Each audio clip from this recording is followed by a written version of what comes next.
Nosso tema está sendo dedicação exclusiva a Cristo. Esse é o tema da carta. Esses dois versículos estão trabalhando aspectos do senhorio de Cristo em nossas vidas, no que diz respeito ao testemunho aos perdidos, aos de fora.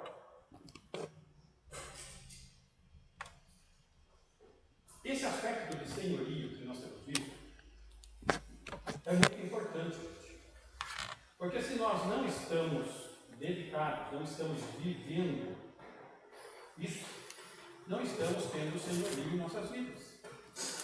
Então, precisamos ver com atenção esses dois versículos.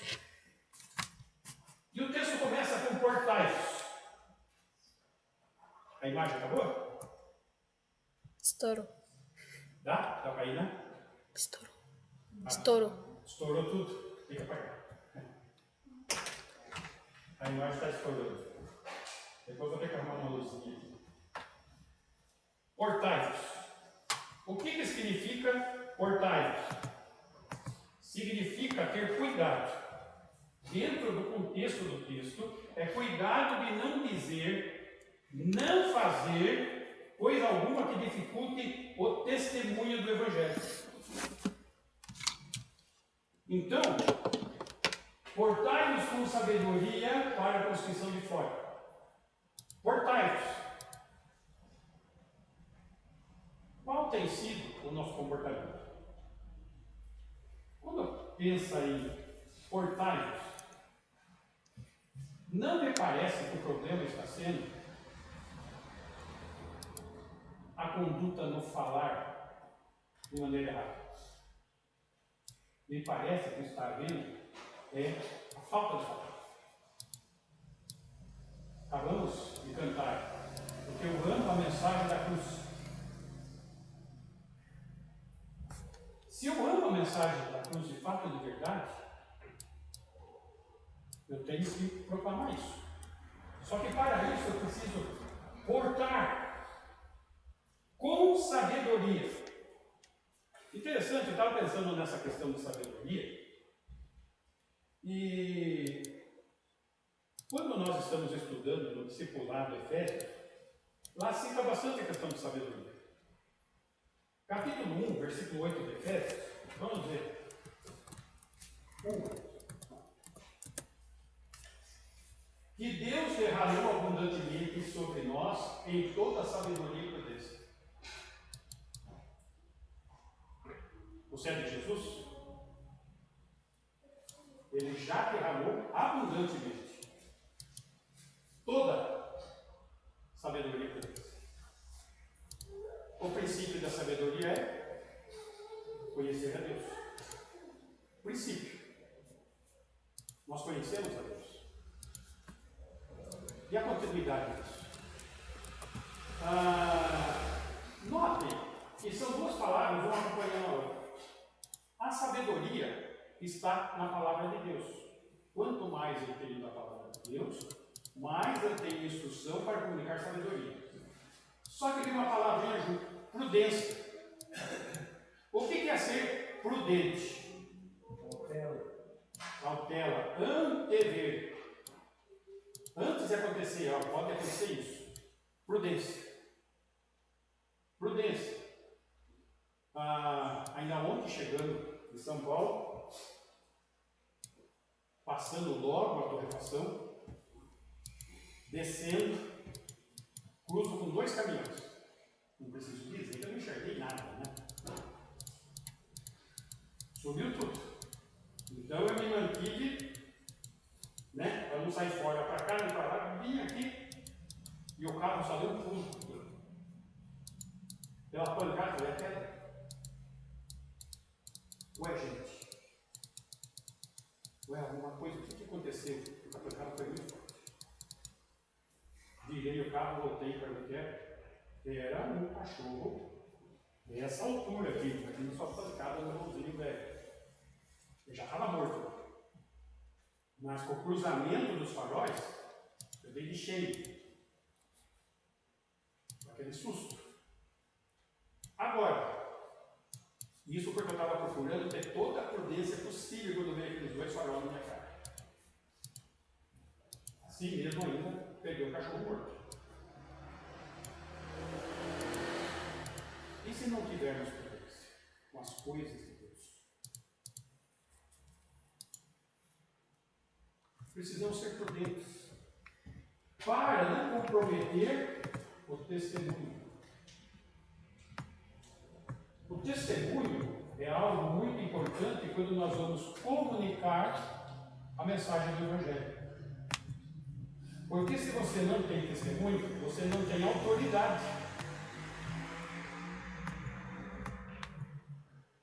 É necessário o que então? Sabedoria e prudência.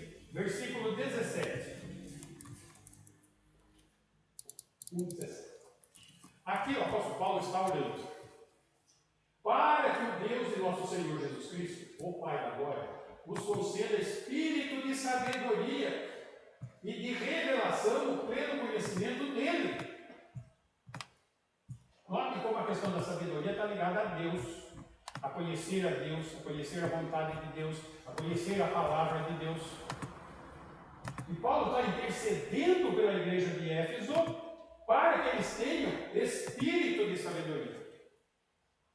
E aqui o nosso texto está trabalhando a questão da sabedoria. Versículo 9, no capítulo 1 mesmo. Desvendando-nos o mistério da sua vontade, segundo o seu beneplácito que propusera em Cristo. Desvendando. Existe uma venda. Todos nós, um dia tivemos essa venda antes de Cristo. Os olhos estavam cegados por Satanás. E aqueles a quem nós vamos levar a mensagem do Evangelho estão com essa venda. Só que nós já estamos desvendados. O quê? O mistério. O que é mistério? Aquilo que não foi revelado antes, está sendo revelado agora. E de que mistério nós estamos falando aqui? Da vontade de Deus, da palavra de Deus, do viver com Deus, o proclamar a sua mensagem. Desvendando algo desconhecido até então, um mistério. Volta ao nosso texto lá, Colossenses 4, 5.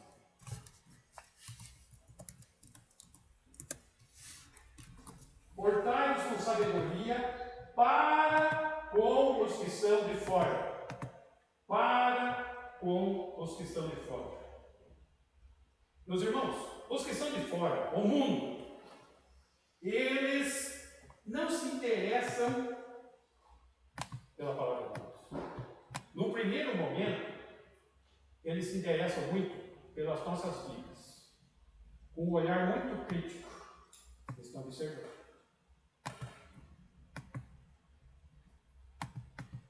Aqui que a gente tem que tomar cuidado. Porque aqui vai ser a cunha, a entrada. O que é uma cunha? Vou dar um exemplo de cunha para vocês. As pirâmides do Egito. Como que pedras tão grandes eram cortadas? Uma cunha. Fazia um buraquinho na pedra, enchia de madeira e punha água. Punha água, enchia na madeira e partia aquela pedra desse tamanho. Quando a gente fala da palavra de Deus, o testemunho é a cunha, é aonde você vai chegar, você pegar a oportunidade de falar. Então, com os que estão de fora, isso que eles vão estar observando o quê? Nossas vidas. Eles estão olhando, agora, eles estão olhando o quê? O nosso falar e o nosso andar. Se eu falo o que eu não vivo, acabou aí. Eu preciso viver para falar. E é esse o ponto, o senhorio no testemunho aos perdidos. Esse é o assunto. Com os de fora, os perdidos. Ou seja, vivermos o que pregamos, para que haja autoridade no falarmos. Com quem? Com os que são de fora. Fora onde? Fora da família de Deus. Nós somos a família de Deus e precisamos testemunhar aos perdidos e procurar trazê-los ao seio da família de Deus. Efésios capítulo 2, versículo 17. E vindo, evangelizou paz a vós outros que estáveis hoje, e paz também aos que estavam perto. O evangelho chegou a quem? Aos que estavam longe. Quem estava longe? Os gentios. Quem estava perto? Os judeus. O evangelho chegou para ambos. 18. Porque por ele, ambos, judeus e gentios, temos acesso ao Pai em um Espírito. 19. Assim, já não sois estrangeiros e peregrinos, mas concidadãos dos santos, e sois a família de Deus. Nós temos uma pátria celestial e somos a família de Deus.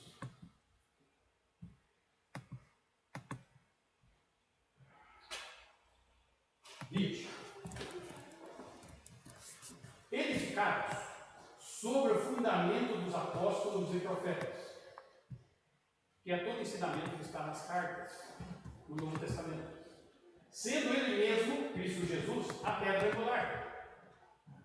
21. No qual todo edifício bem ajustado cresce para santuário dedicado ao Senhor. 22. No qual também vós juntamente estáis sendo edificados, nesse edifício, na família de Deus, para a habitação de Deus no Espírito. Somos selados pelo Espírito. Então aqui nós vemos que essa questão da mensagem a ser transmitida, para que esses que estão fora sejam alcançados para o seio da família de Deus. Mas tudo isso tem um processo. Os de fora estão observando os cristãos, um espírito bastante crítico, e não devemos pôr o testemunho de Deus em risco. Temos uma responsabilidade muito grande quanto a isso. Agora, como que devemos ver então? Portai-vos com sabedoria. O que é portar-se com sabedoria na rotina do dia a dia? Trabalhar honestamente. Ou só observando. Trabalhar honestamente. Pagar as contas no prazo que combinou. Cumprir as promessas feitas. Vocês acham que o povo não está observando? Está observando. E nós precisamos de portarmos com sabedoria. Porque o senhorio de Jesus está em nossas vidas para testemunho aos perdidos. Então, notem, volta lá no Colossenses, então, por favor. 4, 5. Portai-vos com sabedoria para a construção de fora. Tendo isso organizado, aproveitai as oportunidades. Oportunidades vão surgir. Agora, quando eu estou me portando com sabedoria? Será que isso era um problema da igreja de Colossos? Não tinha em outra igreja isso? Será que não tem aqui no Guarani? Como que está a minha vida? Segunda Tessalonicenses vai estar tratando um pouquinho desse assunto. Capítulo 3, versículo 6.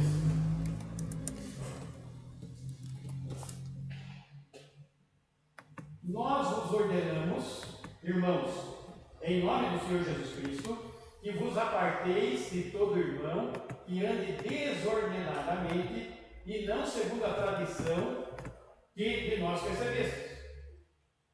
O que está aí acontecendo na igreja de Tessalônica? Irmãos com a vida desordenada. Então, ele está colocando uma exortação, uma repreensão, para que não comprometa. 7. Pois vós mesmos estáis cientes do modo por que vos convém imitar-vos, visto que nunca nos portamos desordenadamente entre vós. Então, o que eles estão dizendo? Nós somos o exemplo. 8. Nem jamais comemos pão à custa de outra.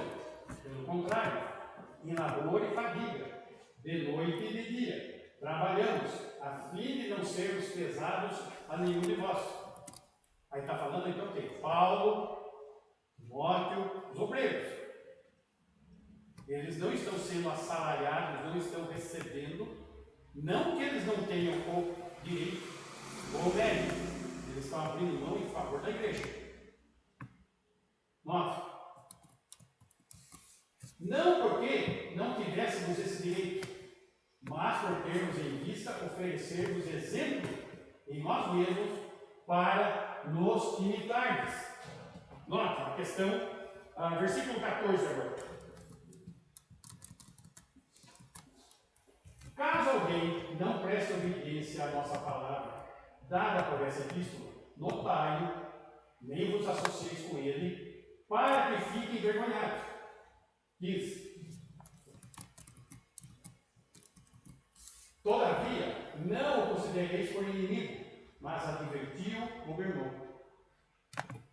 Então, nota, existe um cuidado com o testemunho, existe um cuidado com o senhorio de Deus, do Senhor Jesus, no testemunho aos perdidos.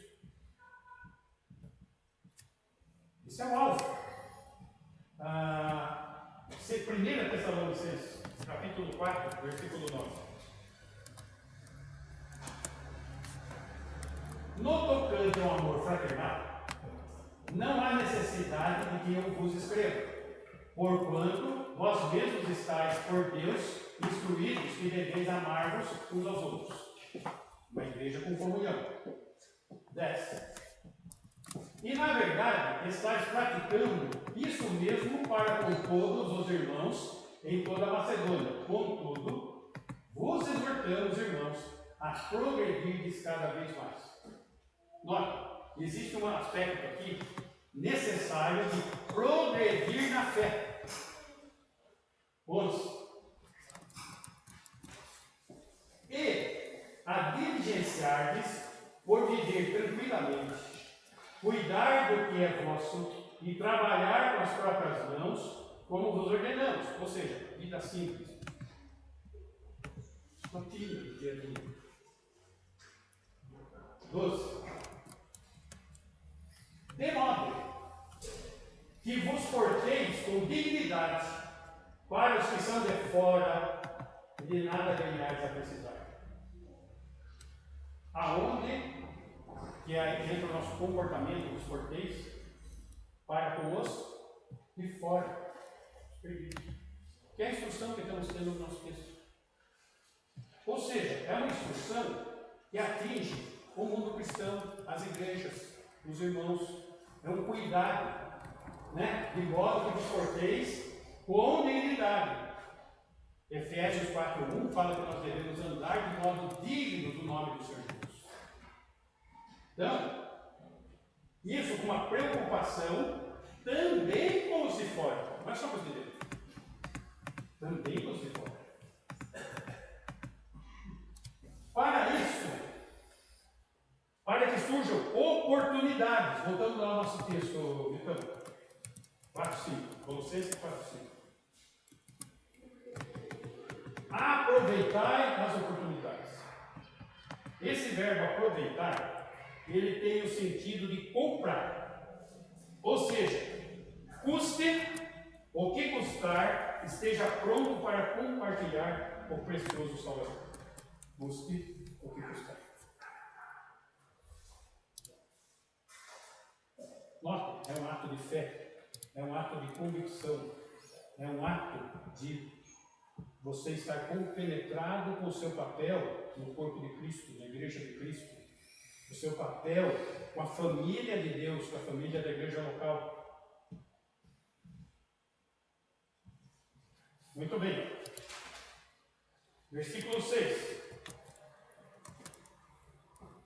A vossa palavra seja sempre agradável. A vossa palavra seja sempre agradável. Ou seja, devemos ser corteses, humildes, parecidos com Cristo. Como assim? Com a graça sempre presente em nosso coração. Lucas, capítulo 4, versículo 22, vai mostrar essa questão em Cristo. Todos lhe davam testemunho e se maravilhavam das palavras de graça que lhe saíam dos lábios. E perguntavam: não é esse o filho de José?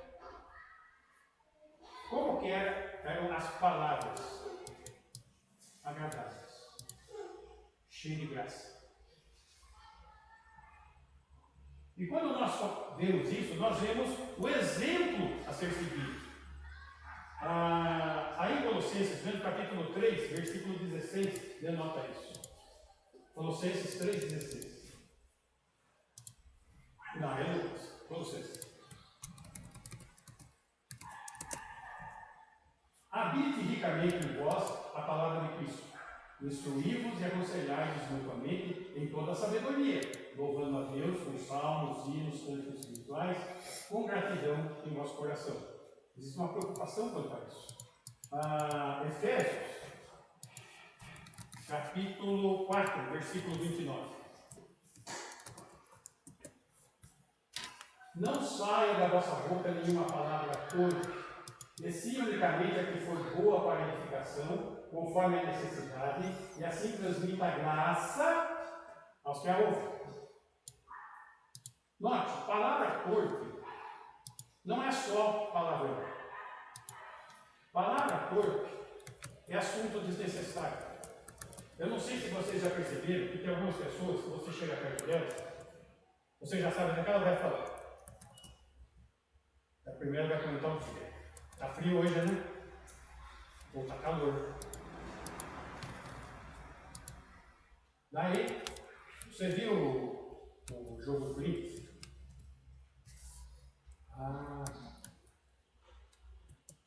O que é isso, gente? O que vai produzir isso? É isso que é tudo. É jogar conversa fora. Conversinha fiada. Isso é tudo. Então, não é para nós nos envolvermos em conversa fiada, mas sim unicamente o que for boa para a edificação, conforme a necessidade, e assim transmita graça aos que ouvem. Notem, a nossa conduta para carregar o senhorio no testemunho envolve muita coisa. Até coisas do dia a dia, coisas que parecem banais. Minha conversa do dia a dia.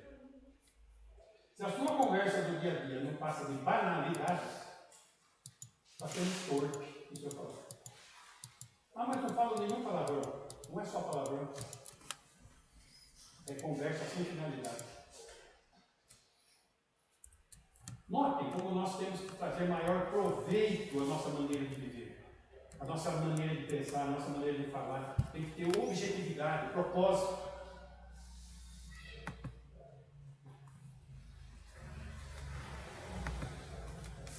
Volta lá nos textos, então, por favor.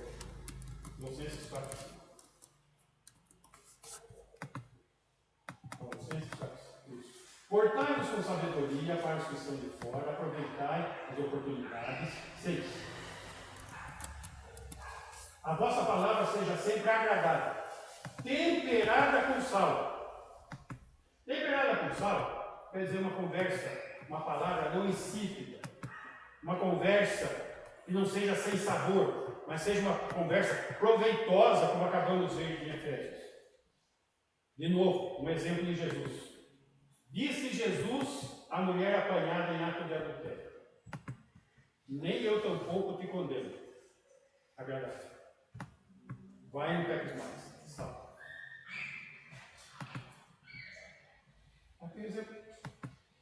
Devemos ser firmes nas convicções. Não fazer concessões indevidas.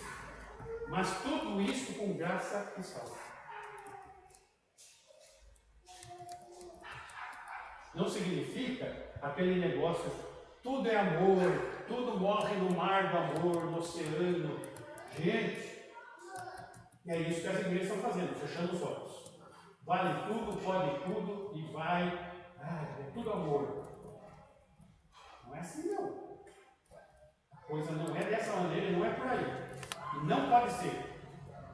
Mas com uma palavra agradável, temperada por sal. Mas sem perder o conteúdo, sem abrir mão das convicções, não tendo uma palavra em si. Esse é o ponto. Jesus nunca abriu mão de santidade, de dependência de Deus. Não, nós também não devemos. Para, com que finalidade? Para saberdes como deveis responder a cada um. Aqueles crentes lá em Colossos, lembra que quando nós começamos a estudar a carta, qual era o problema? O gnosticismo, os falsos profetas. Então essa orientação para eles está sendo o quê? Tem uma palavra agradável e temperada por sal, até para eles. Sem abrir mão de convicção, sem ceder espaço, mas ganhá-los para a família de Deus. E é muito importante, então, o senhorio no testemunho aos perdidos.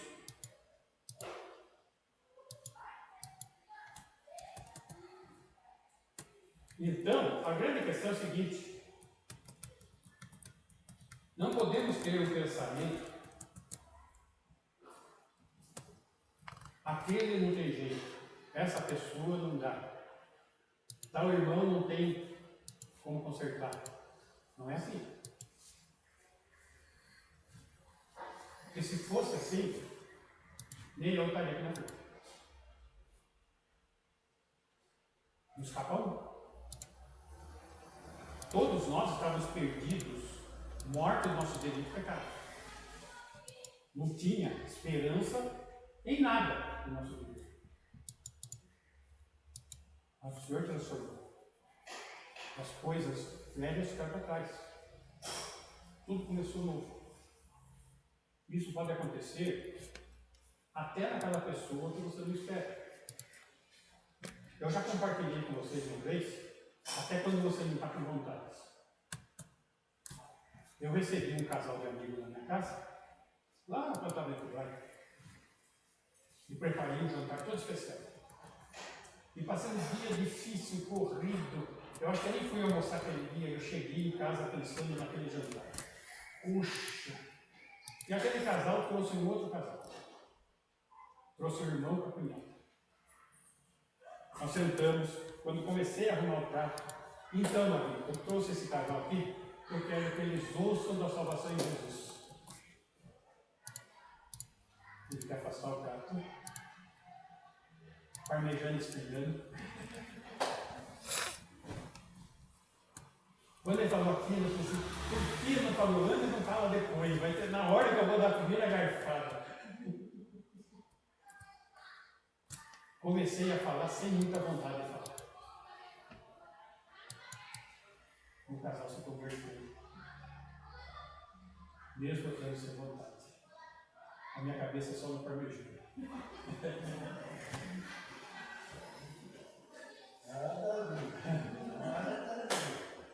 O casal se converteu, gente. Eu me senti Jonas naquele dia, não queria para mim nem jeito. Menino se converteu, sem eu querer. Não que eu não queria que ele se convertesse, eu queria comer parmegiana. Eu estava com fome, eu achava que eu merecia aquele. Mas Deus usou. Meus irmãos, é o propósito.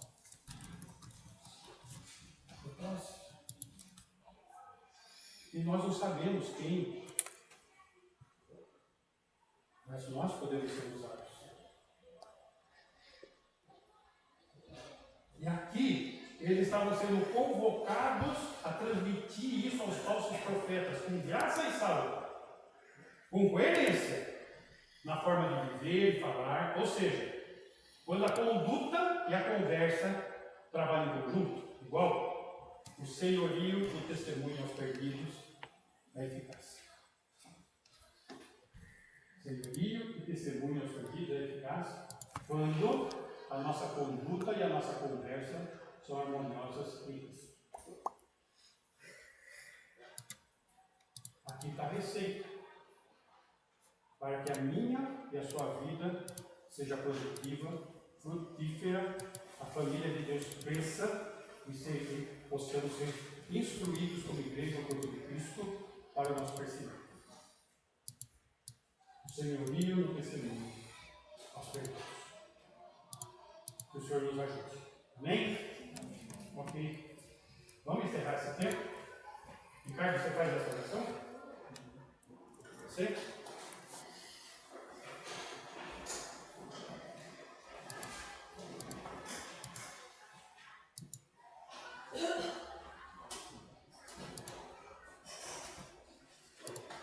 Senhor, nós te louvamos, te agradecemos mais esse dia, mais essa noite. Sobretudo queremos te agradecer pela tua palavra, que é viva, que é eficaz, que nos ensina, que nos mostra o teu querer, a tua vontade. Pai, nós sabemos quão difícil é vivermos e fazer o teu querer, mas nós queremos que o teu Santo Espírito, Pai, que habita em nós, possa nos iluminar, nos capacitar, fazer lembrar a cada dia da sua palavra, Deus, trazer a memória, Deus, do teu querer, a fim de que, temendo ao Senhor, buscando sendo sábios, possamos obedecer ao Senhor e manifestar o teu reino aqui nesse mundo. Ajude a cada um de nós a vivermos isso, a buscarmos isso em nossas vidas, mesmo longe do nosso querer e da nossa vontade, mas que possamos, pela sua misericórdia, podermos oferecer os sacrifícios agradáveis ao Senhor. Eu agradeço por cada vida aqui, por cada pessoa que se dispôs a estar aqui nessa noite. Oramos pelos enfermos, oro pela vida do Guilherme, pelo joelho dele que ele possa melhorar. Todas as pessoas que estão enfermas, ó Pai, lembrando mais uma vez, ó Deus, daquelas pessoas do sul que têm ficado longe, ó Pai, das suas casas, pessoas que perderam muitas coisas, perderam familiares, ó Deus, e que nesse momento, ó Deus, possam estar perdidas, principalmente espiritualmente, longe do Senhor, ó Pai. Nós queremos clamar, mesmo assim, pela tua misericórdia. O Senhor é um Deus que busca o perdido, ó Pai, e mesmo nas circunstâncias mais difíceis, nós cremos que o Senhor pode se revelar, o Senhor quer se revelar, o Senhor quer se manifestar a muitas pessoas, ó Pai. E que, embora elas tenham perdido muitas coisas, que elas possam encontrar o Senhor e achar consolo, paz, alegria, mesmo diante das lutas. Nós clamamos pela manifestação do teu poder. É o que nós pedimos. Em nome do teu Filho amado, Jesus Cristo. Amém. E que o amor de Deus, amor do Pai manifestado na entrega de seu Filho, Senhor Jesus Cristo, que tem derramado superabundante graça sobre as nossas vidas a cada dia, e tem se feito presente em nós de maneira permanente na pessoa de Deus e do Espírito Santo, nos ensinando, nos consolando e nos guardando, Senhor, até o dia do nosso morte. Que assim seja com a tua igreja, hoje e sempre. Amém. E, irmãos,